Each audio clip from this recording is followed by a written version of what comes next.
Hello friends, Anjali Tripathi here. आज का हमारा टॉपिक है पार्लियामेंट ऑफ ब्रिटेन। तो ब्रिटेन का जो पार्लियामेंट है वो एक बाईकैमरल बॉडी है जिसके पार्ट्स हैं मोनार्क, जैसे अपने इंडिया में है। यहाँ पे प्रेसिडेंट है, फिर लोकसभा है, राज्यसभा है। उसी प्रकार वहाँ पे पार्लियामेंट जो है वो बाईकैमरल बॉडी है जिसका पहला मेंबर जो है वैसे तो मोनार्क है, और उसके बाद उसके दो चैम्बर्स हैं, हाउस ऑफ लॉर्ड्स और house of Commons respectively as upper house and lower house. मतलब house of Lords upper house है और house of Commons lower house है। अब इस वीडियो में हम पढ़ने जा रहे हैं कि हाउस ऑफ लॉर्ड्स का ऑर्गेनाइजेशन, कंपोजिशन और वहाँ की फंक्शंस और पावर्स क्या क्या हैं, और हाउस ऑफ कॉमन्स का ऑर्गेनाइजेशन, कंपोजिशन और वहाँ की फंक्शंस और पावर्स क्या क्या हैं। तो सबसे पहले हम लोग को ये जानना ज़रूरी है कि ब्रिटेन में सबसे पहले इंस्टीट्यूशन ऑफ मोनार्की चलता था। धीरे धीरे लोग रिवॉल्यूशन किए। ग्लोरियस रिवॉल्यूशन ऑफ 1688 में क्या हुआ, मोनार्की को लोगों ने हटा दिया and monarchy has steeply decline in Britain. वहाँ पे आज भी मोनार्क एग्जिस्ट करता है, पर किस तरह से एग्जिस्ट करता है। मोनार्क की एग्जिस्टेंस है, पर वहाँ पे लोग जैसा चाहते हैं वैसी गवर्नमेंट रन होती है, कॉन्स्टिट्यूशनल मोनार्की है। तो उसके बाद ऐसा माना जाता है कि ब्रिटेन में मोनार्की एक ऐसा इंस्टीट्यूशन था जिसने इतना स्टीप डिक्लाइन दिखाया, और उसके बाद हाउस ऑफ लॉर्ड्स दूसरा ऐसा इंस्टीट्यूशन है जो अपने डिक्लाइन पे चल रहा है। मतलब it is also on it's verge of decline, क्योंकि हम ऐसा देख सकते हैं कि पहले जो हाउस ऑफ लॉर्ड्स था, वहाँ का हाउस ऑफ लॉर्ड्स वो ही वहाँ का मेन पार्लियामेंट था। It was only the parliament of the land. पर अब वो मात्र एक ऑर्नामेंटल चैम्बर बन के रह गया है जिसकी वास्तविकता में कोई पोजीशन नहीं है, सिर्फ इस नाते क्योंकि ब्रिटेन के लोगों को अपने कन्वेंशन से, अपने कस्टम से, अपने ट्रेडिशन से बहुत अधिक प्रेम है। इसी कारण आज भी वहाँ पे हाउस ऑफ लॉर्ड एग्जिस्ट कर रहा है। बाकी अभी आगे हम वीडियो में जब जानेंगे कि वहाँ के फंक्शंस और पावर्स क्या हैं हाउस ऑफ लॉर्ड्स के, तो हमें ये पता चलेगा कि वास्तव में वहाँ पे हाउस ऑफ लॉर्ड के एग्जिस्टेंस की कोई ज़रूरत ही नहीं है। But yet it exist because people are very conservative. वहाँ के लोग बहुत अधिक कंजर्वेटिव हैं।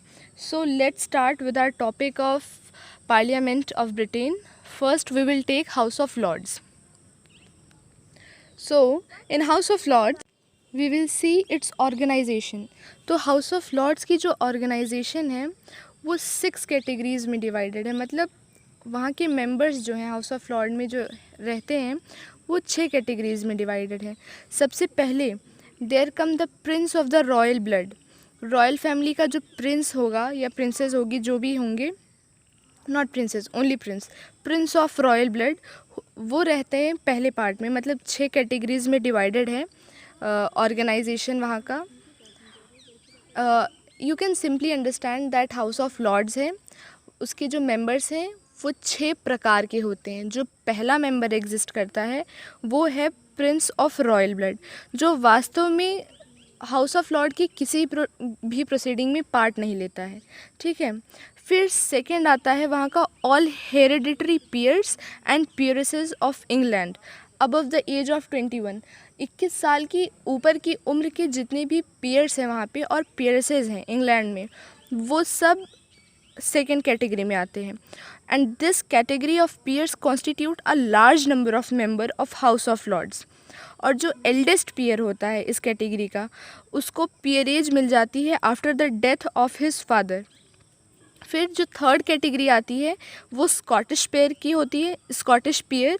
और 1963 के पहले 16 पियर्स आते थे स्कॉटलैंड से पार्लियामेंट में इलेक्ट होकर के। But after the Peerage Act of 1963 जो इनकी मेंबरशिप है, it was conferred on the house of all peers. Fourth category में there come life peers and peeresses. और ये जो आया लाइफ पियर्स और पियरेसेस कब से आने लगी हाउस ऑफ लॉर्ड में, after the Life Peerage Act of 1958। Fifth category जो है उसमें आते हैं 9 लॉ लॉर्ड्स जो जिन्हें कि मोनार्क अपॉइंट करता है under the appellate jurisdiction act of 1876। इस एक्ट के तहत मोनार्क ये 9 लॉ लॉर्ड्स को अपॉइंट करता है और इनका जो मेन परफॉर्मेंस होता है वो होता है judicial functions during their life only, मतलब जब तक कि वो हैं हाउस ऑफ लॉर्ड्स में। और लास्ट में जो लास्ट कैटेगरी है, 6th कैटेगरी, उसमें क्या है 26 स्पिरिचुअल पीयर्स, 26 स्पिरिचुअल पीयर्स आते हैं, जिसमें से 2 archbishops of York and Canterbury, 3 bishops आते हैं लंदन से, दरहम एंड विंचेस्टर, और बाकी जो 21 बिशप्स आते हैं वो बिशप्स की सीनियरिटी लिस्ट के बेसिस पे सेलेक्ट किए जाते हैं।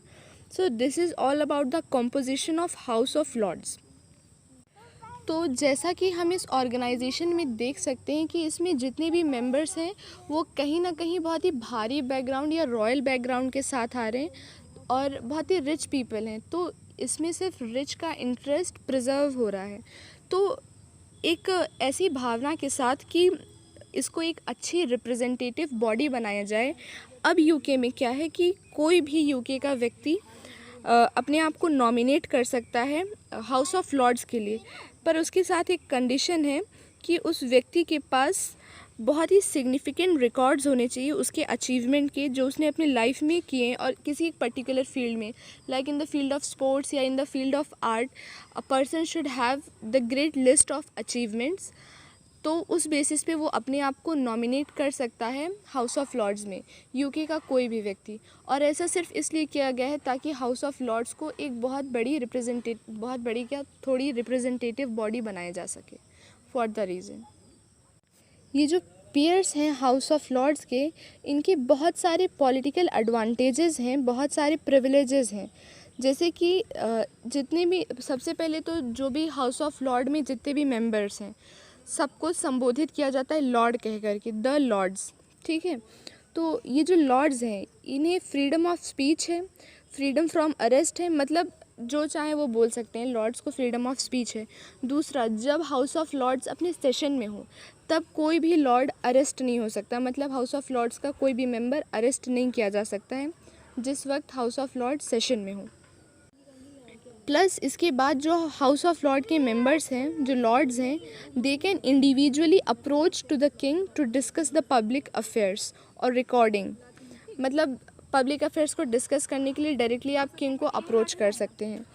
और उसके बाद सबसे बड़ा जो वो है हाउस ऑफ लॉर्ड में रहने का डिसएडवांटेज, वो शायद ये है कि आप हाउस ऑफ लॉर्ड का मेंबर रहते हुए आप हाउस ऑफ कॉमन्स के लिए कभी इलेक्शन में खड़े नहीं हो सकते हैं, आप लड़ नहीं सकते हैं। अगर आपको पॉलिटिक्स में जाना है, पॉलिटिकल एंटिटी में बनना है एक, और आप हाउस ऑफ कॉमन्स में जाना चाहते हैं, तो आपको हाउस ऑफ लॉर्ड की मेंबरशिप देनी होगी। You will be no more a peer, then only you can give your name for the election of House of Commons. So this is all about House of Lords members organization. अब हम थोड़ा देखते हैं कि powers और functions क्या क्या हैं हाउस ऑफ लॉर्ड्स के, मतलब हाउस ऑफ लॉर्ड के मेंबर्स के, जिन्हें हम कहते हैं so called the lords. So they are as, first is the House of Lord is summoned and prorogued simultaneously with the House of Commons but adjourned separately, मतलब एक साथ समन और प्रोरॉग किया जाता है हाउस ऑफ कॉमन्स के साथ ही हाउस ऑफ लॉर्ड को।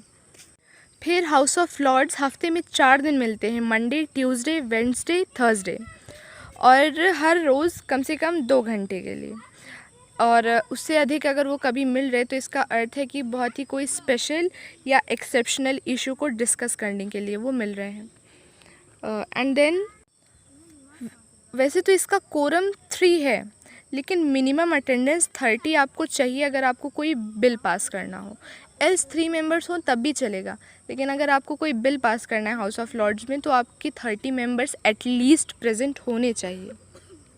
और हाउस ऑफ लॉर्ड्स के जो प्रिसाइडिंग ऑफिसर हैं उन्हें हम लॉर्ड चांसलर कहते हैं, और जिस चेयर पे वो बैठते हैं उसका नाम है वुलसैक। और हाउस ऑफ लॉर्ड के जो लॉर्ड चांसलर हैं उनकी position as compare to the speaker of house of commons बहुत ही ज़्यादा वीक है, क्योंकि हम ये देख सकते हैं कि जैसे एक हाउस में प्रोसीजर कैसे होगा इसका जो अक्सर डिसीजन होता है वो कौन करता है, स्पीकर ऑफ द हाउस या presiding officer of the house. लेकिन हाउस ऑफ लॉर्ड का जो प्रिसाइडिंग ऑफिसर है, लॉर्ड चांसलर है, उसका इस मैटर में कोई से नहीं होता है। जो वहाँ के मेंबर्स होते हैं हाउस ऑफ लॉर्ड्स के, वो ये डिसाइड करते हैं कि प्रोसीजर हाउस का कैसे होगा। प्लस अगर 2-3 या कई लॉर्ड्स के बीच में आपस में कोई कॉन्फ्लिक्ट होता है किसी इशू पे ले करके, तो उसमें से कौन सा इशू सही है या क्या सही है क्या गलत है, इसका डिसीजन भी लॉर्ड चांसलर नहीं करता है, बल्कि हाउस ऑफ लॉर्ड के मेंबर्स करते हैं। और लॉर्ड चांसलर हाउस के डिलिब्रेशन में पार्टिसिपेट तभी कर सकता है जब वो एक पीयर है। अगर वो एक पीयर नहीं है तो वो उसमें पार्टिसिपेट नहीं कर सकता है। और जब भी वो डिलिब्रेशंस में पार्टिसिपेट करेंगे तो उन्हें वोल्सैक यानी अपनी चेयर से खड़े होकर के किसी भी मैटर पे डिलिब्रेशन करना होगा। वो वोल्सैक पे बैठ करके किसी भी मैटर पे नहीं बोल सकते हैं। उनके पास कोई भी कास्टिंग वोट नहीं होता है लॉर्ड चांसलर के पास। और इस सब से हमें ये पता चलता है कि जो लॉर्ड चांसलर हैं उनकी पोजीशन कितनी वीक है as compare to the speaker of house of commons. तो इतने से तो हमें ये अंदाज़ा लग ही गया है कि हाउस ऑफ लॉर्ड की पोजीशन कितनी अधिक वीक है। वास्तविकता में वो सिर्फ एक ऑर्नामेंटल चैम्बर है, सिर्फ दिखावटी बॉडी है जिसका कोई काम नहीं है, लेकिन फिर भी कुछ फंक्शंस और पावर्स इसे असाइन है, हम उसे देखते हैं। तो सबसे पहले आती है लेजिस्लेटिव पावर। तो लेजिस्लेटिव पावर की फील्ड में हाउस ऑफ लॉर्ड की मात्र इतनी ही पावर है कि अगर हाउस ऑफ कॉमन्स कोई भी नॉन मनी बिल पास कर रहा है, एक बार उसने पास किया तो हाउस ऑफ लॉर्ड मैक्सिमम उसे 1 साल के लिए डिले कर देता है। फिर अगली बार अगले सेशन में कंसेक्यूटिव सेशन में अगर हाउस ऑफ कॉमन्स उसी बिल को पास करता है, फिर ये 1 साल डिले कर सकता है हाउस ऑफ लॉर्ड्स। लेकिन अगर तीसरी बार हाउस ऑफ कॉमन्स ने सेम बिल पास कर दिया कॉन्जिक्यूटिव टर्म में, तो अब हाउस ऑफ लॉर्ड उसे डिले भी नहीं कर सकता है, वो बिना उसके कंसेंट के तुरंत मोनार्क के पास उनके असेंट के लिए चला जाएगा। इससे हमें ये पता चलता है कि हाउस ऑफ लॉर्ड के पास मात्र सिर्फ डिलेइंग पावर है। इसके बाद मनी बिल्स के केस में हाउस ऑफ लॉर्ड के पास उतनी भी पावर नहीं कि वो 1 साल तक फिर 1 साल तक डिले कर सके। वो सिर्फ 1 महीने तक का डिले कर देता है, और अगर 1 महीने में वो हामी नहीं भरते हैं मनी बिल के लिए, तो मनी बिल को अपने आप असेंट प्राप्त हो जाती है। अगर हाउस ऑफ कॉमन ने उसे पास कर दिया और तो हाउस ऑफ लॉर्ड उसे रोक नहीं सकता है। तो हमें पता चलता है कि house of Lord is quite a powerless chamber in matters of money bill. अब हम आते हैं हाउस ऑफ लॉर्ड की एग्जीक्यूटिव पावर्स पे। तो एग्जीक्यूटिव पावर्स में क्या है, इसका कंट्रोल ओवर मिनिस्टर्स होता है। House of Lord has control over ministers, मतलब अगर चाहें हाउस ऑफ लॉर्ड तो वो मिनिस्टर से क्वेश्चंस पूछ सकते हैं, रिजोल्यूशंस और मोशंस सामने रख सकते हैं, किसी भी टॉपिक पे डिस्कस कर सकते हैं, किसी भी पॉलिसी को गवर्नमेंट की अप्रिशिएट कर सकते हैं या क्रिटिसाइज़ कर सकते हैं। इनफैक्ट हाउस ऑफ लॉर्ड में go to the extent of rejecting a statutory instrument. अगर एक स्टैट्यूटरी इंस्ट्रूमेंट है तो उसे हाउस ऑफ लॉर्ड रिजेक्ट कर सकते हैं। फॉर एग्ज़ाम्पल एक 1968 का केस है। लॉर्ड्स ने अपने बुद्धि विवेक से फ़र्क किया कि एक बिल क्या है और एक ऑर्डर इन काउंसिल क्या है। ऑर्डर इन काउंसिल बिल के तौर पे नहीं आता है, तो वहाँ का एक स्टैट्यूटरी इंस्ट्रूमेंट था, हाउस ऑफ कॉमन्स के द्वारा पास किया गया order in council. Order in council पे हाउस ऑफ लॉर्ड्स ने अपना बुद्धि विवेक यूज़ करके उसे खारिज कर दिया, क्योंकि वो एक बिल नहीं था। Thus the Lords manifested an attitude of hostility towards labour government. मतलब वो जो order in council lord chancellors ने और हाउस ऑफ लॉर्ड्स ने रिजेक्ट किया था, वो लेबर गवर्नमेंट के टाइम पे रिजेक्ट किया था। इससे हमें ये पता चलता है कि जब इन्होंने ये बिल रिजेक्ट किया ऑर्डर इन काउंसिल का, तो वो दिखा रहे थे कि yes we have say in such matters where there comes an statutory instrument. और उस टाइम पे उन्होंने गवर्नमेंट को एक नाम भी दिया था, अ क्रिमिनल इन पुलिसमैन्स यूनिफॉर्म। अब हम बात करते हैं हाउस ऑफ लॉर्ड्स की कुछ जुडिशियल पावर्स की। तो सबसे पहले this is the highest court of appeal in civil और criminal cases for England and Northern Ireland, और सिविल केसेस के लिए स्कॉटलैंड में। तो मतलब एक तरह से ये कोर्ट का काम करता है। वैसे तो वहाँ का law of the land parliament है, जो पार्लियामेंट ने कह दिया वही सुप्रीम है, पार्लियामेंट ही जज है, सब कुछ है। हाउस ऑफ लॉर्ड्स के पास इतनी पावर है कि वो हाईएस्ट कोर्ट ऑफ अपील है सिविल और क्रिमिनल मैटर्स में इंग्लैंड और नॉर्दर्न आयरलैंड के लिए, और सिविल केसेस में स्कॉटलैंड के लिए। और एक बहुत ही इम्पॉर्टेंट पॉइंट जिसमें हमें वास्तव में लगता है कि हाउस ऑफ लॉर्ड के पास कोई तो पावर है, वो पावर होती है कॉन्स्टिट्यूएंट पावर। कॉन्स्टिट्यूएंट पावर ये है कि बिना हाउस ऑफ लॉर्ड के कंसेंट के और बिना हाउस ऑफ लॉर्ड की रजामंदी के house of Commons duration of parliament को चेंज नहीं कर सकता है। कि पार्लियामेंट की ड्यूरेशन 5 साल तक होती है, आप उससे अधिक उसे ना बढ़ा सकते हैं ना घटा सकते हैं जब तक हाउस ऑफ लॉर्ड नहीं चाहेगा। सो this is the constituent power of house and Lord, and वास्तव में एक ही यही पावर ही है हाउस ऑफ लॉर्ड के पास, और ये पावर उसे ग्रांट की गई थी in the Parliament Act of 1911 and in 1949। तो इस वीडियो में हमने कई बार Parliament Act of 1911, Parliament Act of 1911 पढ़ा। अब हम ये जान भी लेते हैं कि पार्लियामेंट एक्ट ऑफ 1911 आखिर था क्या। तो इसमें कई सारी चीज़ों को इनकॉर्पोरेट किया गया था। हाउस ऑफ लॉर्ड से कई सारी पावर्स ले ली गई थी, हाउस ऑफ कॉमन्स को कुछ पावर्स दे दी गई थी। ये बहुत ही सिग्निफिकेंट और लैंडमार्क एक्ट है in the constitutional history of Britain. So let's see what was there in this Parliament Act of 1911. तो सबसे पहला तो यही था कि it makes the House of Lords powerless in matters of money bills.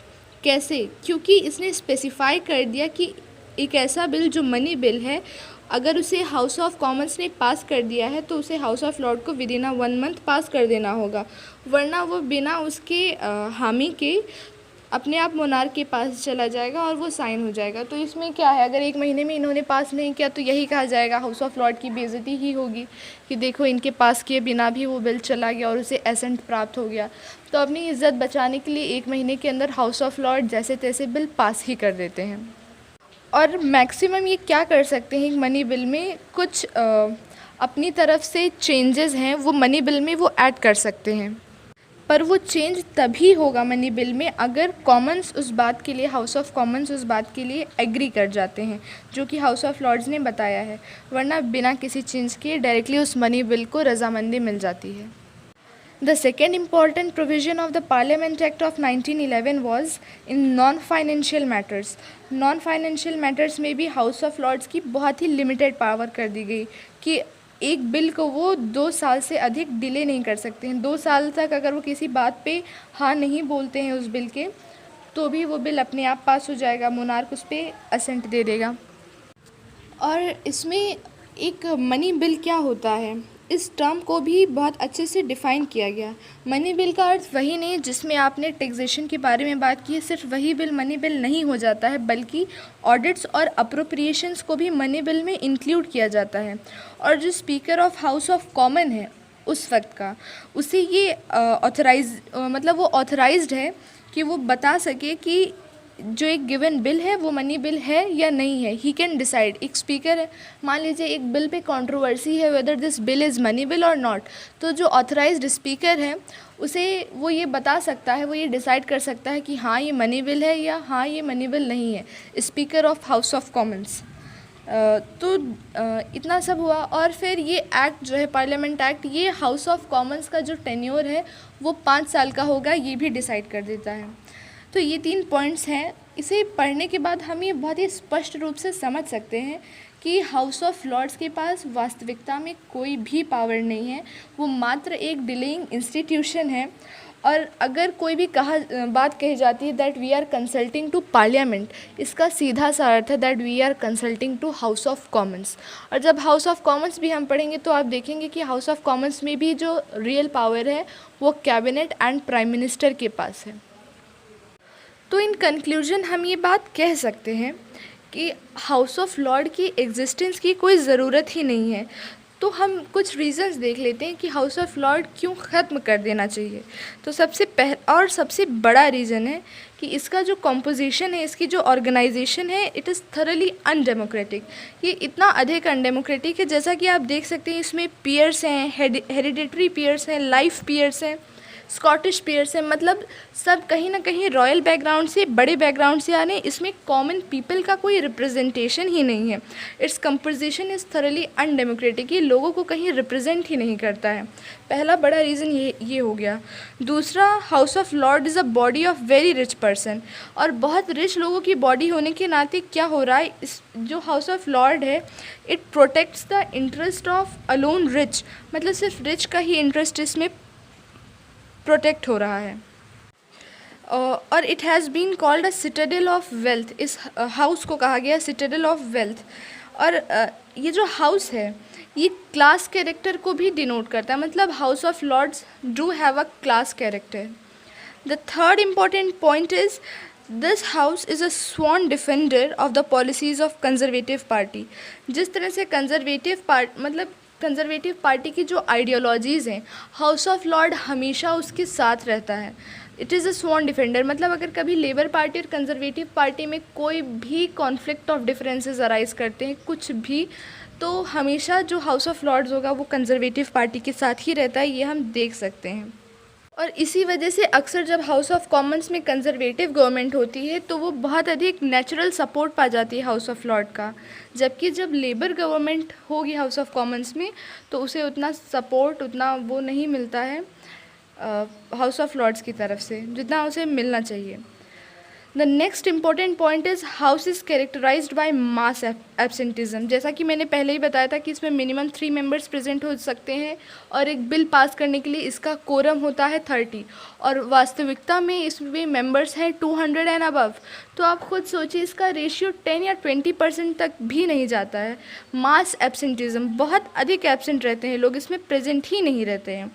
तो attendance तो बहुत हार्डली चलेगी तो 100 तक चली जाती है।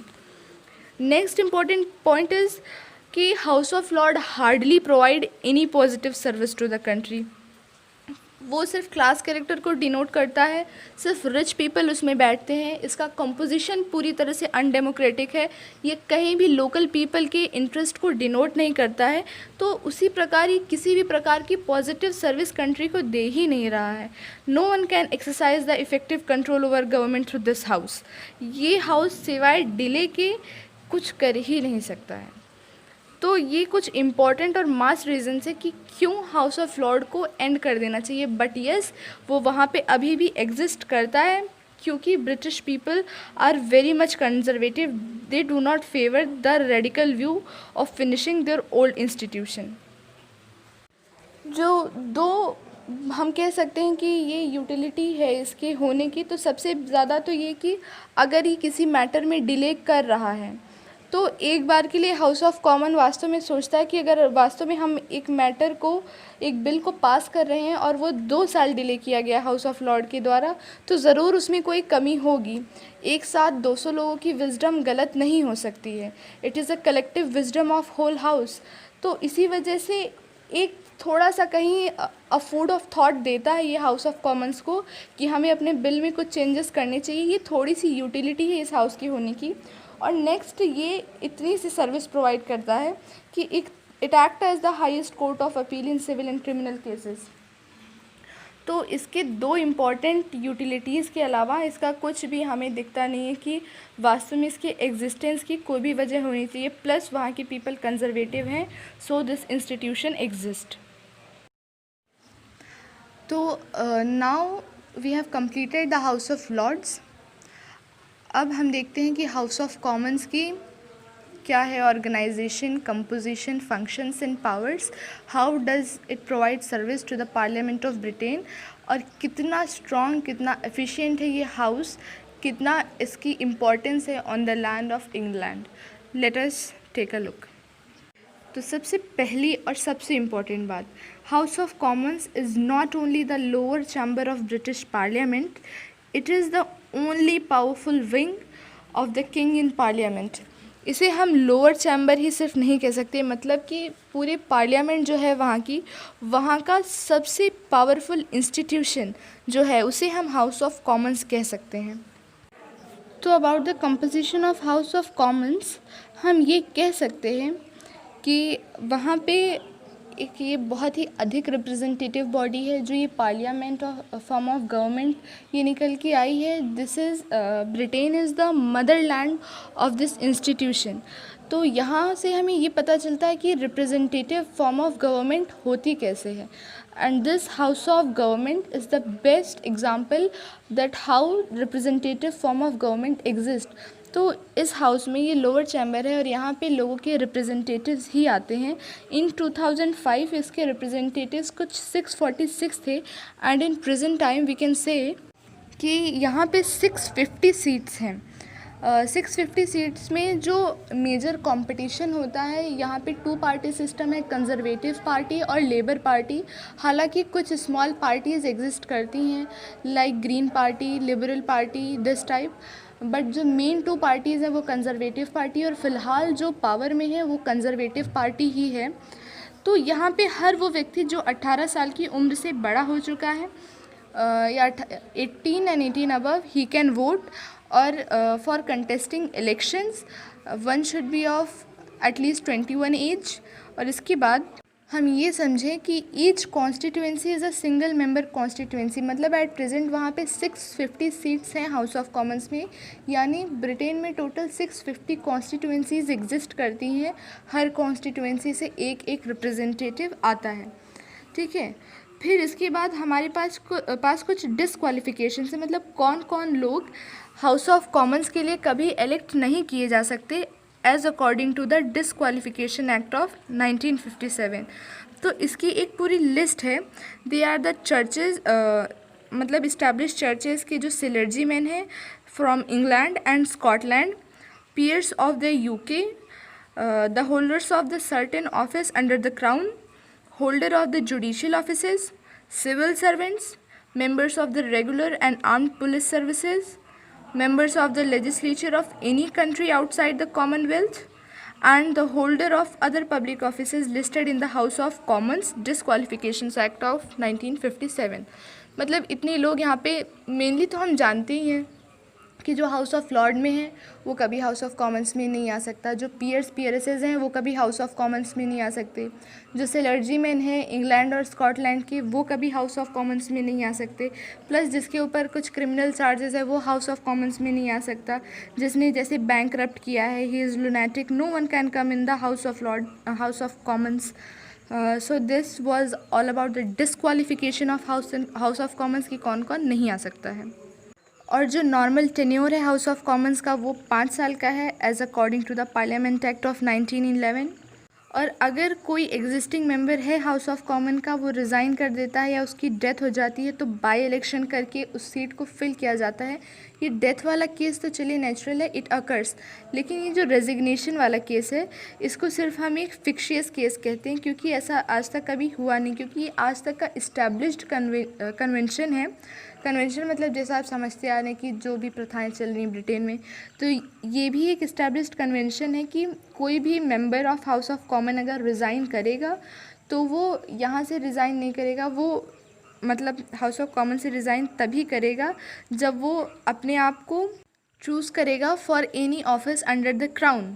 मतलब ये कि a member of house is expected to discharge a public duty and he should for the sake not resign his office until he accept some other office under the crown. मतलब उसे अपनी ड्यूटी पब्लिक के लिए discharge करनी है और वो इस तरह से रिज़ाइन करके नहीं जा सकता है, उसे कोई ना कोई ऑफिस क्राउन के अंडर लेना ही पड़ेगा। जब जैसे कि वो अप्लाई करेगा स्पीकर को अपने अपॉइंटमेंट के लिए as a steward of Chiltern hundreds या फिर स्टीवर ऑफ मैनर और नॉर्थ स्टेट, तो इस पोजीशन पे जब वो कहीं पे आ जाएगा, सेटल हो जाएगा, उसको वहाँ की मेंबरशिप मिल जाएगी तभी वो रिज़ाइन कर सकता है, वरना वो रिज़ाइन नहीं कर सकता है। मतलब बहुत कम आज तक की कोई रेजिग्नेशन केसेस ही नहीं है। और रही बात कि पार्लियामेंट कब मिलेगा, उसका सेशन कब होगा, तो parliament must meet at least once a year to pass certain bills like renewal of army act और बजट पास करने के लिए, इस सब की तरह। सेशन नॉर्मली अक्टूबर में शुरू होता है और ऑटम, अगले साल की ऑटम में उसे बंद किया जाता है, तब उसका थोड़ा सा ब्रेक लेता है, फिर अक्टूबर में स्टार्ट होता है, फिर नेक्स्ट ऑटम में बंद होता है। और जो सेशन शुरू होता है it start with the inaugural speech delivered by the monarch in the house of Lord's. और वहाँ पे हाउस ऑफ कॉमन्स के मेंबर्स को प्रेजेंट रहना इम्पॉर्टेंट होता है। हाउस जो होता है वो 5 दिनों के लिए मिलता है, house of commons, Monday to Friday, और एक सर्टेन टाइम पीरियड के लिए उन लोग की बैठक होती है कि मतलब कितने घंटे बैठेंगे ये फिक्स होता है। और अगर वो कभी फिक्स आवर्स से ज़्यादा हाउस ऑफ कॉमन्स में बैठ रहे हैं तो इसका अर्थ सिर्फ इतना है कि कोई बहुत स्पेशल बात होगी, कोई बहुत ही इम्पॉर्टेंट बिल पास होना होगा एट सच सम रीज़न। तो अब हम हाउस ऑफ कॉमन्स के फंक्शंस और पावर्स की बात करते हैं। तो हाउस ऑफ कॉमन्स एसेंशियली एक लॉ मेकिंग बॉडी है। वहाँ के जितने लॉज हैं इंग्लैंड में वो सब हाउस ऑफ कॉमन्स बनाता है। जब हम पढ़ेंगे कि सॉवरेनिटी ऑफ ब्रिटिश पार्लियामेंट, तो actually sovereignty of British Parliament मतलब sovereignty of house of Commons. और किसी राइटर ने कहा भी है कि what the parliament of Britain can not do except changing the sex of a person. मतलब सिर्फ वो एक आदमी को औरत और औरत को आदमी नहीं बना सकता है, बाकी ब्रिटेन का पार्लियामेंट सब कुछ कर सकता है, कोई रेस्ट्रिक्शंस ही नहीं है। और कोई ऐसा इंस्टीट्यूशन नहीं है on the land of England जो कि पार्लियामेंट के बनाए किसी भी लॉ को खारिज कर सके, गलत बता सके, अनटिल एंड अनलेस कि पार्लियामेंट खुद ना चाहे कि हम इस लॉ को बदलें। तो लेजिस्लेटिव पावर की फील्ड में हम इतना जानते हैं कि हाउस ऑफ कॉमन्स की लॉ मेकिंग पावर्स तो है ही, क्योंकि कोई भी non money bill house of Lord 1 साल से ज़्यादा, 2 साल से ज़्यादा डिले नहीं कर सकता है, वो पास होगा ही होगा। फिर उसके बाद मोनार्क को एसेंट देनी ही है, मोनार्क भी मना नहीं कर सकते हैं। कोई भी money bill house of Lord 1 महीने से ज़्यादा डिले नहीं कर सकता, जो पास होना है वो होगा ही होगा। हाउस ऑफ कॉमन्स के पास सारी लॉ मेकिंग पावर्स हैं, कोई भी उसे रोक नहीं सकता है। अब आती है executive power of house of commons. तो यही सबसे इम्पॉर्टेंट पावर है। लेजिस्लेटिव पावर से भी ज़्यादा अधिक इम्पॉर्टेंट जो है वो है executive power of house of commons. जो फैक्ट है that king can do no wrong, इसका मतलब ही यही है कि किंग कुछ करता ही नहीं है तो वो कुछ गलत कैसे करेगा। किंग सिर्फ एक डिग्निफाइड हेड ऑफ एग्जीक्यूटिव है, पर वास्तव में जो एग्जीक्यूटिव है, आप ये समझिए कि एक पार्लियामेंट्री फॉर्म ऑफ गवर्नमेंट में जो एग्जीक्यूटिव और लेजिस्लेटिव होता है वो कंबाइंड बॉडी होता है। जब आप लोगों ने कभी सेट्स पढ़ा होगा तो आप जानते हैं कि सेट्स की एक डोमेन में से निकल करके दूसरा सेट आता है। तो ठीक उसी प्रकार ये है कि लेजिस्लेटिव जो बॉडी है वो एक बड़ा सेट है और जो एग्जीक्यूटिव बॉडी है वो लेजिस्लेटिव में से निकल करके आई है। जो कैबिनेट है, प्राइम मिनिस्टर है, दिस एज अ होल बनते हैं एग्जीक्यूटिव। लेजिस्लेटिव बॉडी का फ़र्ज़ होता है लॉ बनाना और एग्जीक्यूटिव बॉडी का फ़र्ज़ होता है उसे इम्प्लीमेंट करना। तो क्राउन सिर्फ साइन करता है, किंग मोनार्क जो भी है वहाँ का वो सिर्फ साइन करता है, उसके पास डिग्निफाइड एग्जीक्यूटिव की पोजीशन है, but it is a nominal position जो बहुत इम्पॉर्टेंट रोल प्ले करता है एज ए एग्जीक्यूटिव, वो हाउस ऑफ कॉमन्स ही है। इसीलिए कहा जाता है king can do no wrong, क्योंकि जो वास्तव में पावर्स है it is left with the ministers and they exercise the control over this power. तो वहाँ के एडमिनिस्ट्रेशन में और इम्प्लीमेंटेशन ऑफ लॉज में जो भी काम होते होंगे that all come under the executive powers. So now come to the financial powers. Financial power में हम सब जानते हैं यही पासेज ऑफ मनी बिल्स, और जो बिल्स और बजट होता है वो पार्लियामेंट मतलब हाउस ऑफ कॉमन्स ही बनाती है और हाउस ऑफ लॉर्ड उसे पास ही कर देगा, और मोनार्क का भी फॉर्मल रिकमेंडेशन होता है। और जब तक कि पार्लियामेंट बजट को पास नहीं कर देती है इसका कोई भी पार्ट इम्प्लीमेंट नहीं किया जा सकता। Cabinet sees to it that the budget is passed by the house according to its policy. और जो डिस्कशंस हैं बजट पर over the demand of ministers वो होते हैं, लेकिन कोई भी मेंबर डिस्कशन में एक नया टैक्स ऐड नहीं कर सकता है। हाँ, वो टैक्स घटाने की बात कर सकता है, but no one can propose for a new taxation. और अगर नया टैक्स ऐड हो गया या फिर कोई टैक्स कट हो गया, कट करने की बात की जा सकती, प्रपोज किया जा सकता है, लेकिन cut motion is carried through then fall of the government follows, मतलब गवर्नमेंट गिर जाएगी। आपका बजट अगर एकदम परफेक्ट है, आप तभी उसे लाइए, तभी वो पास होगा। अगर उसमें कुछ भी इफ़ बट हुआ और उसके ऊपर प्रोसीजर हो गया तो government will fall immediately.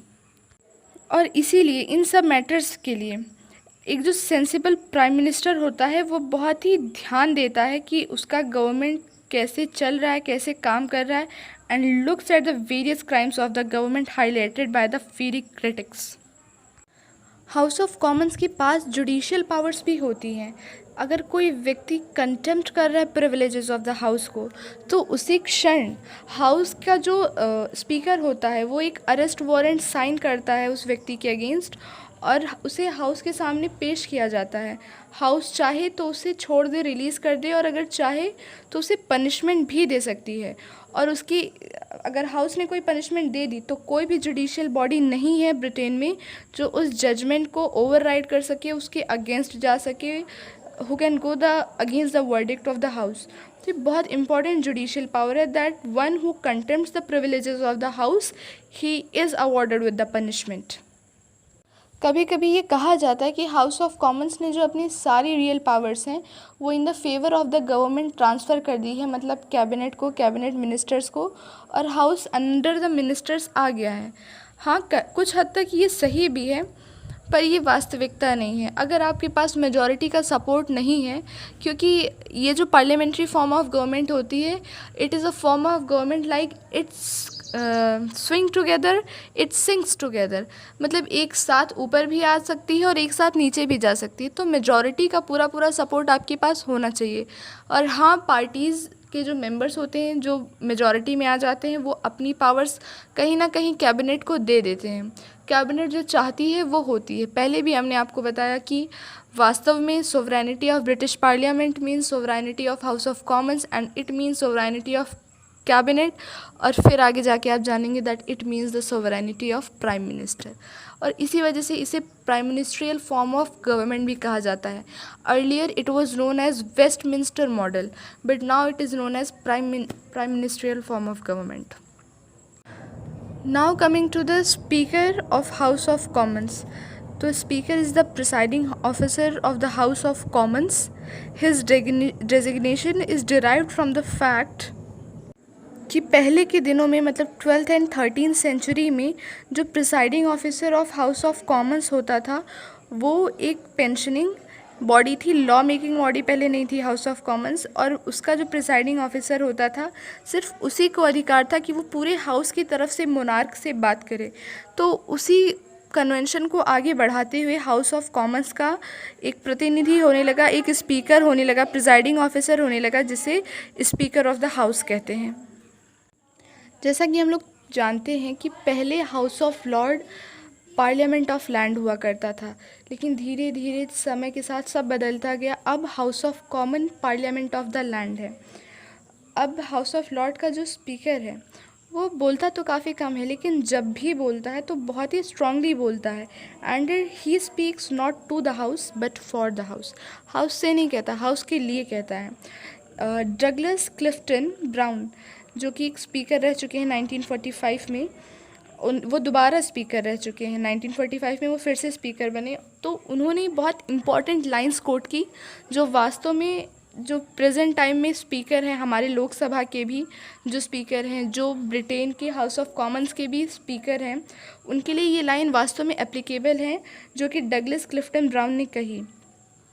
As speaker I am not the government's man not the opposition's man, I am the House of Commons man, and I believe above all the backbenchers man as a speaker. I cherish the dignity of the office. अर्थात ये कि उन्होंने कहा, ना मैं government का व्यक्ति हूँ, मतलब जो पार्टी पावर में है, ना मैं मेजॉरिटी का आदमी हूँ, ना मैं अपोजिशन का आदमी हूँ, मैं हाउस ऑफ कॉमन्स का आदमी हूँ। और ये बहुत हद तक वास्तविकता में सही है, क्योंकि जब आप स्पीकर की पोजीशन पे आ जाते हैं तब आप प्रो गवर्नमेंट एंटी गवर्नमेंट नहीं बोलते, आप वो बोलते हैं जो सही होता है। तो अब आते हैं स्पीकर के बारे में। Speaker is member of house of common, he is elected by it. और एक कहावत है कि once a speaker always a speaker. इसका मतलब ये कि स्पीकर इज़ एग्जॉल्टेड ऑफिस, और जो मतलब ये है कि जो स्पीकर है, अगर वो एक बार स्पीकर हो गया तो he continues to be the speaker, चाहे हाउस ऑफ कॉमन्स डिज़ोल्व हो जाए तब भी वो स्पीकर रहेगा जब तक कि नई गवर्नमेंट नहीं आ जाती और नया स्पीकर नहीं चूज़ कर लिया जाता। A speaker continues to be a speaker. So कहा गया है, once a speaker always a speaker.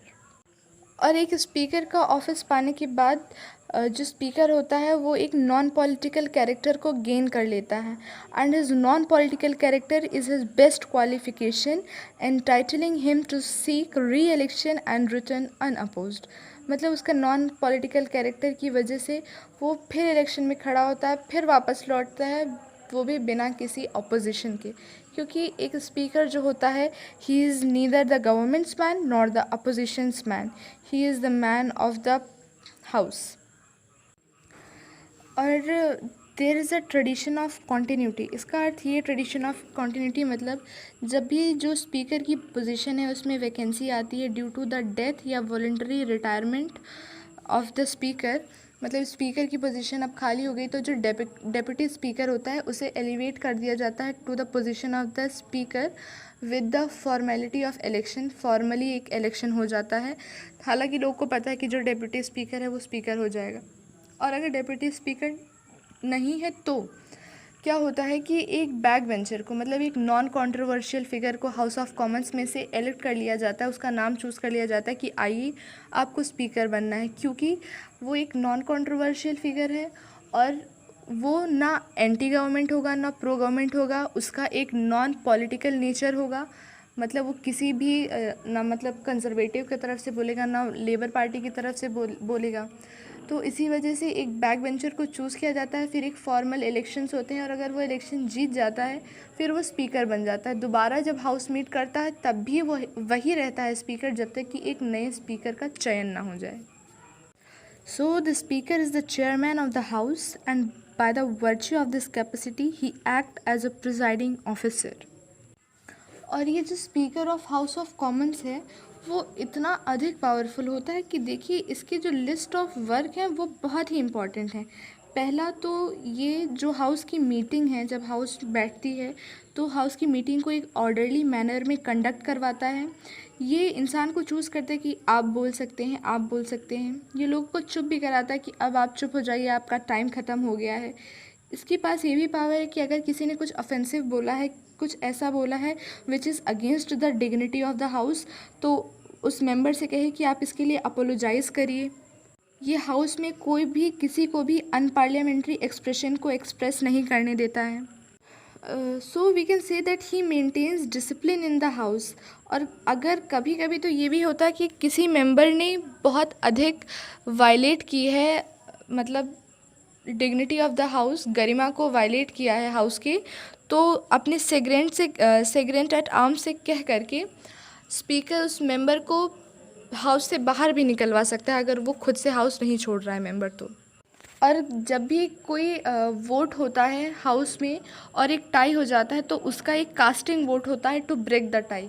मतलब उसकी एक वोट से वो जिस तरफ वोट दे देगा तो या तो वो हाँ हो जाएगा बिल या तो वो ना हो जाएगा।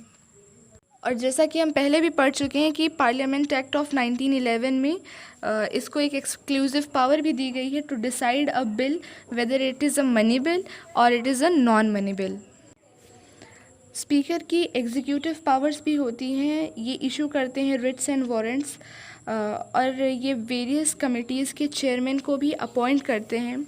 जो इनका स्टाफ है, इनके स्टाफ में क्लर्क, लाइब्रेरियन, सेग्रीगेंट एट आर्म्स हैं जो इनकी एक कॉल पे, एक बुलावे पे हाजिर होते हैं। और अगर एक व्यक्ति कंटेम्प्ट कर रहा है to the dignity of the house तो इनके पास पूर्ण अधिकार है कि उस व्यक्ति को ये अरेस्ट करवाएं, उसे हाउस के सामने प्रेजेंट किया जाता है, फिर उस पर सज़ा सुनाई जाती है या उसे कुछ कह के छोड़ दिया जाता है। It depends upon the house कि हाउस क्या चाहता है, पर स्पीकर के पास ये पावर है कि उसके अगेंस्ट वारंट इशू कर सकता है और हाउस का जो भी डिसीजन होगा उसको इम्प्लीमेंट स्पीकर करेगा। कॉन्स्टिट्यूशनल कॉन्फ्रेंसेस में भी स्पीकर प्रिसाइड करते हैं और हाउस के डिसिप्लिन को मेंटेन करने का काम भी स्पीकर का है। गैलरीज, लॉबीज़ में कोई भी रूल का वायलेशन ना कर सके, इसकी जुडिशियल अथॉरिटी भी स्पीकर की ही पास होती है। तो फाइनली हम ये कंक्लूड कर सकते हैं कि जो स्पीकर है he is the defender of the dignity of the house. In fact ये भी है कि अगर अपोजिशन का कोई मेंबर रूलिंग पार्टी के किसी मेंबर से बार बार एक क्वेश्चन कर रहा है और वो मेंबर क्वेश्चन का आंसर नहीं देना चाह रहा है, रूलिंग पार्टी का मेंबर, तो स्पीकर ये डिसाइड कर सकता है कि वो मेंबर आंसर देगा या नहीं देगा in the cover of public interest.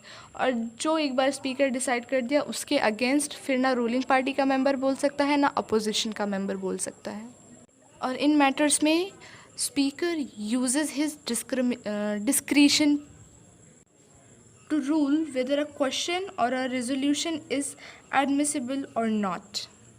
House के जो डिबेट्स होते हैं वो भी स्पीकर की अथॉरिटी के अंदर ही पब्लिश होते हैं। मतलब अगर स्पीकर कहेगा तब पब्लिश होगा, कितना पब्लिश होना है ये भी स्पीकर ही डिसाइड करता है, ताकि कुछ ऐसा मैसेज ना पहुंचे लोगों तक which is violative of the parliamentary behaviour and decorum. So in fine, we can say that office of the British Speaker is the most dignified office for the simple reason that he is taken to be the infallible like Pope, and his non-political character is the best asset to command respect and discipline from all sides।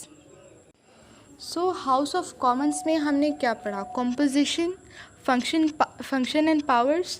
तो function powers क्या आपको लगता है कि आप सिर्फ ruling party के पढ़ेंगे या हाउस का पढ़ेंगे? It is complete? No, it is incomplete. जितना एक रूलिंग पार्टी इम्पॉर्टेंट है हाउस ऑफ कॉमन्स में, उतनी ही इम्पॉर्टेंट प्लेस अपोजिशन की भी होती है। So we have read about the ruling party जो लॉ बनाती है, इम्प्लीमेंट करती है, जुडिशियल पावर्स है उसके पास। We have read about the speaker कि स्पीकर क्या है, क्यों है, उसकी क्या पावर्स हैं। Now we are going to read about the opposition. और लॉर्ड मैकॉले ने एक बार रिमार्क किया था about the opposition that opposition and the government is like the four and hinge leg of a democratic Stag. तो Britain में जो opposition है उसकी एक वेल रिकग्नाइज्ड और रिस्पेक्टेड प्लेस है वहाँ की पार्लियामेंट्री सिस्टम ऑफ गवर्नमेंट में। ऐसा माना जाता है that opposition is an integral part of the working constitution in England, क्योंकि इसके 5 कार्डिनल कैरेक्टरिस्टिक्स हैं। पहला कार्डिनल कैरेक्टरिस्टिक अपोजिशन का, इट इज़ ऑर्गेनाइज्ड। अपोजिशन जो है वो भी एक ऑर्गेनाइज्ड फॉर्म में है। ये एक यूनाइटेड चैलेंज पेश करती है गवर्नमेंट के सामने, जिससे वो भी एक स्ट्रॉन्ग पोजीशन में रह सके। पहला, इट इज़ ऑर्गेनाइज्ड। दूसरा, इसका कार्डिनल कैरेक्टरिस्टिक ये है that it is permanent. Opposition रहेगा ही रहेगा। It does not band and disband according to the wave of the political ups and downs. हाँ, और तीसरा, इट इज़ रिप्रेजेंटेटिव। मतलब इसका भी एक डेडिकेटेड पॉलिटिकल लीडर होता है, एक हेड होता है, रिप्रेजेंटेटिव ये भी होते हैं जो अपोजिशन होती है। चौथा, कार्डिनल कैरेक्टरिस्टिक कि अपोजिशन इज़ ऑल्टरनेटिव। मतलब ज़रूरी नहीं है कि इस बार लेबर पार्टी अपोजिशन में है तो अगली बार भी लेबर पार्टी ही अपोजिशन में होगी, क्योंकि ब्रिटेन एक 2 पार्टी सिस्टम में रन करता है ब्रिटेन की गवर्नमेंट। तो एक ऑल्टरनेटिव अपोजिशन होना इज़ मस्ट। एक बार लेबर पार्टी गवर्नमेंट में आती है, दूसरी बार Conservative Party, then Labour Party, then Conservative Party. And the last cardinal characteristic is it is participant. मतलब ये डेलिब्रेशंस में, हाउस के डेलिब्रेशंस में पार्टिसिपेट करती है, प्रॉपरली कोऑपरेट करने के लिए तैयार रहती है। और अगर कभी भी ग्रेव नेशनल क्राइसिस आते हैं कंट्री के ऊपर, कोई भी प्रॉब्लम आती है, तो ये गवर्नमेंट का साथ देने के लिए हर वक्त तैयार रहती है। तो इन 5 इम्पॉर्टेंट कैरेक्टरिस्टिक्स के साथ जो अपोजिशन है वो एक बहुत ही स्ट्रॉन्ग पोजीशन होल्ड करती है ब्रिटिश पार्लियामेंट्री सिस्टम में। तो जो पहला सबसे इम्पॉर्टेंट फंक्शन है अपोजिशन का, इट इज़, जैसा नेम में सजेस्ट कर रहा है अपोजिशन, मतलब टू अपोज। इसका काम ही है अपोज करना। तो ये अपोज कैसे करती है? मतलब जो भी पॉलिसीज़ ला रही गवर्नमेंट, इसको उसके अपोज में बोलना ही बोलना है, चाहे वो सही ही क्यों ना है, लेकिन opposition will always criticise it. और इसकी क्रिटिसाइज़ करने का इंटेंशन बस इतना रहता है कि ये जो गवर्नमेंट है उसकी वीकनेसेस को एक्सपोज कर सके। और अल्टीमेटली ये तो चाहती ही है कि गवर्नमेंट गिर जाए, इसीलिए अक्सर ये कोशिश भी करती है कि गवर्नमेंट के जो बजट्स हैं उसमें कट ला सके। जैसा कि हमने पहले पढ़ा कि अगर गवर्नमेंट ने कोई बजट पास किया है और उसमें कोई टैक्स का कट हो रहा है तो और वो पास हो गया, वो कट का प्रोसीड हो गया, तो it will amount to fall of the government. तो अपोजिशन हमेशा इस फिराक में रहती है कि हम गवर्नमेंट को कितना क्रिटिसाइज़ करें, उसके वीकनेसेस को एक्सपोज करें, and ultimately they deem to defeat the government. पर हमें ये समझना चाहिए that the real business of opposition is not to place the obstruction in the way of the government by making unnecessary opposition at every step। मतलब ये कि opposition का काम ये नहीं है कि वो रोड़ा डाले गवर्नमेंट के किसी काम में बेवजह, बल्कि वो एक बहुत ही पॉजिटिव रोल प्ले करती है, बहुत ही कंस्ट्रक्टिव रोल प्ले करती है। गवर्नमेंट की ऑब्जेक्शनेबल पॉलिसीज़ पे वो क्वेश्चन करती है और गवर्नमेंट को फोर्स करती है कि गवर्नमेंट उन पॉलिसीज़ को मॉडिफाई करे। जो इररिलेवेंट आर्ग्यूमेंट्स है उस पर गवर्नमेंट ध्यान भी नहीं देती है, और वास्तव में अगर ध्यान देने लायक बात है तो गवर्नमेंट को उस पर सोचना चाहिए। हरमन फिनर ने कहा है कि एक tight organisation of the opposition confronts the government with a planned, continuous and inescapable set of critics who have assumed the responsibility for opposition. The opposition has status। मतलब ये कि अपोजिशन का एक स्टेटस होता है। एक टाइट ऑर्गेनाइजेशन अगर opposition की है तो गवर्नमेंट को एक प्लान्ड कॉन्टीन्यूअस फॉर्म में रन करना पड़ेगा कि वो अपने आप को क्रिटिक्स से बचा सके, उसको अपनी पॉलिसीज़ को सदैव सुचारू रूप से ही निकालना होगा और चलाना होगा। अपोजिशन का जो कंस्ट्रक्टिव एस्पेक्ट है उसको हमें हमेशा अपने दिमाग में, अपने ध्यान में रहना चाहिए कि जो लीडर्स हैं अपोजिशन के वो हमेशा गवर्नमेंट पे ट्रायल करते रहते हैं और उन्हें ये भी पता है कि वो भी एक दिन सत्ता में आएंगे और उन पर भी ट्रायल होगा। और अपोजिशन कुछ भी बोलता है तो वो बहुत ही सोच समझ के बोलता है, वो इस हिसाब से बोलता है कि उसकी बातें लोगों को अपील कर जाएं, that it becomes appeal to the people. लोगों को लगे कि हाँ भाई अपोजिशन ने कुछ कहा है, इस बात को गवर्नमेंट को ध्यान में रखना चाहिए। अपोजिशन का एक स्टेटस होता है और वो बहुत ही, और जो कैरेक्टर है और एबिलिटी है of the leader of the opposition and the prime minister are being rigorously assessed in the public contest every minute. और अब तक हमने अपोजिशन का इतना ही पढ़ा कि पहला अपोजिशन का काम इज़ अपोज करना, दूसरा अपोजिशन का काम इज़ कि कंस्ट्रक्टिव फॉर्म में अपने पॉइंट्स रखना, लेकिन तीसरा इसका जो मोस्ट इम्पॉर्टेंट फंक्शन है अपोजिशन का वो सिर्फ अपोज करना या कंस्ट्रक्टिव मैनर में सामने खड़ा रहना ही नहीं, बल्कि गवर्नमेंट को कोऑपरेट करना भी है in the times of the grave national crisis. तो नेशनल क्राइसिस के टाइम पे अपोजिशन गवर्नमेंट का साथ भी देती है। एंड यस, अपोजिशन तो सबसे बड़ा काम करती है, it provides choice to the people कि आप कंपेयर करें और चूज़ करें that who is better, opposition is better और गवर्नमेंट इज़ बेटर। और इस होड़ में, गवर्नमेंट और अपोजिशन की होड़ में सबसे ज़्यादा बेनिफिट जो होता है वो जनता का ही होता है, क्योंकि गवर्नमेंट चाहेगी कि हम लोगों का भला करें, अपोजिशन चाहेगा हम लोगों का भला करें ताकि लोग हमसे प्रभावित हो। तो इस प्रोसेस में अल्टीमेटली डेवलपमेंट जो हो रहा है वो कंट्री का ही हो रहा है, सिटीजन्स का ही हो रहा है। And it is the best part of the parliamentary form of government where there is representative democracy, where there are people who choose according to their choice, who have choice to compare, and everything in the comparison of the opposition and in the comparison of the government is good. What is there is the development of the people, what is there is the development of the country, and in every manner it is a positive outcome. So as a word of conclusion we can say that अंततः nutshell में हम कह सकते हैं कि it is safe to say that without a concrete opposition, a collectively responsible cabinet would not be spurred on its highest merit। बिना एक अच्छी अपोजिशन के एक अच्छी गवर्नमेंट आ ही नहीं सकती है, it can not work at its highest merits. So this was all about the House of Commons, in which there comes the ruling party, the majority party, in which there comes the opposition who plays such an important role. There comes the speaker, and totally the House of Commons, which is real parliament of the land, which has supreme authority in the Britain. And then here comes the end of the video. आपको मैंने आज house of Lord's बताया, house of Commons बताया, और अगर इससे related आपको कोई डाउट हो या कोई क्वेश्चन हो या आपको लगे कि इसमें कुछ गलत बताया गया है या फिर any query, any type of, you can comment it. And thank you very much for lending me your ears.